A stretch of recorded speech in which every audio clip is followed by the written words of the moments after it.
После скандала с местным интернет-порталом Билет.BG, сумевшим из-за технических проблем продать лишь 2000 билетов, Федерация футбола Грузии решила лично заняться этим вопросом.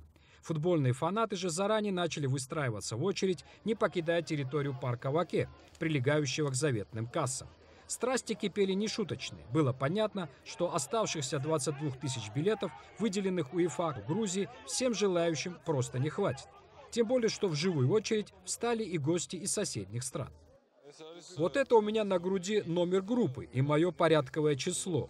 Так мы сами здесь организовали, что было все честно. На руки выдавались только 4 билета. Несмотря на тщательную организацию, кордоны полиции и огромные усилия футбольных чиновников, продажа проходила в нервозной обстановке. А последний счастливчик покинул кассы ранним утром понедельника. Остальные, кому не повезло, обвинили Федерацию футбола в махинации с билетами. Пускай вернут украденные билеты, мы требуем это. Хочу заверить всех, что футбольная федерация ни одного билета не оставила себе. Вся квота страны была реализована.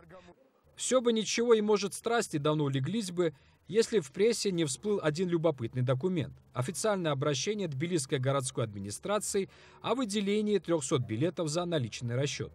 Вскоре выяснилось, что подобное обращение в Федерацию направили многие другие министерства и ведомства.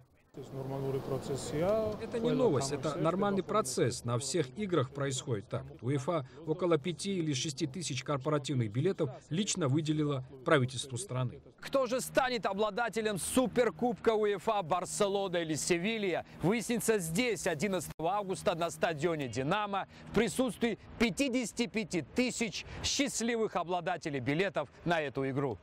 Зураб Двали, Гога Чкони и Давид Симонишвили специально для программы «Настоящее время».